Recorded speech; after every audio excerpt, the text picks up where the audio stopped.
Stealth games, they are not a dime a dozen, but they are pretty close good stealth games for a more rare. So out of the blue, we get an announced that the Shadow Play Studios is making a game called Winter Ember. This is a so-what Victorian thermite world based around the life of a man whose family got their snuffed out years ago. What kind of quest would it be if it was not one for revenge? Not much is better than that everything soul cleansing feeling of returning like a good damned ghost to Christmas path to cancel everybody else's out. Let's see if Winter Ember actually did that. Subscribe to the channel helps it out, or you can jump on the Reddit Patreon or down here in the comments. So if you cracked open a bag of everything that the main character in Winter Ember had at any time, you would find cups and forks and knives, arrows, all other assorted odds and ends, and if you spread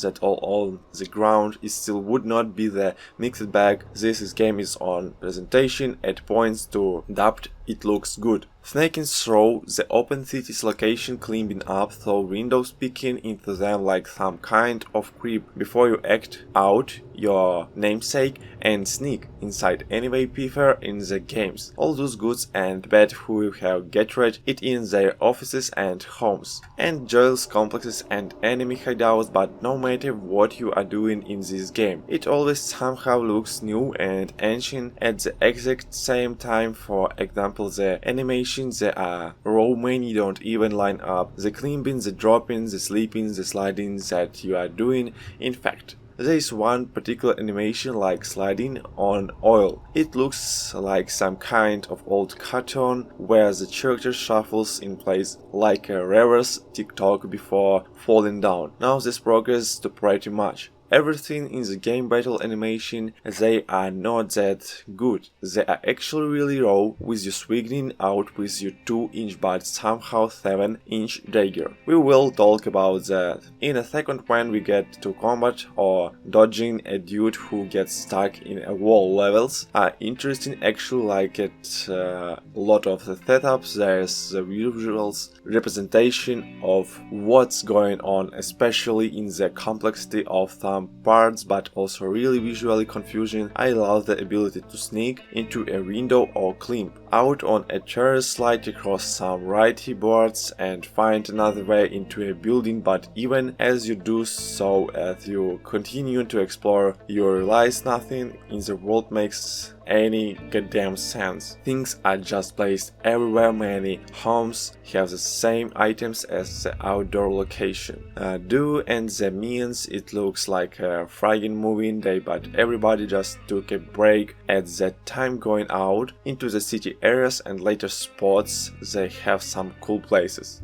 There is some fountain/park style location, some underground spots, but just as you are likely to find some dude who looks like he is selling fruit behind a box, you are also just as likely to find a box looking like it's selling fruit behind a vendor's desk. A lot of locations seem to be cluttered for no real reason other than to just say, well, here's some clutter. Some of the enemy location and hideouts, like I said, are pretty good, but most have a linear feeling to them, even with the shortcuts that I will talk about in the gameplay section, where somehow the game looks like, hey, you can move around as you can go to this unequipped place, but then you realize that they all lead to the exact same singular spot, and that shortcut is actually just going slightly outside the room and then right back in, and you're left wondering a little bit why it was in the first place. It's just really raw looking, and that also translates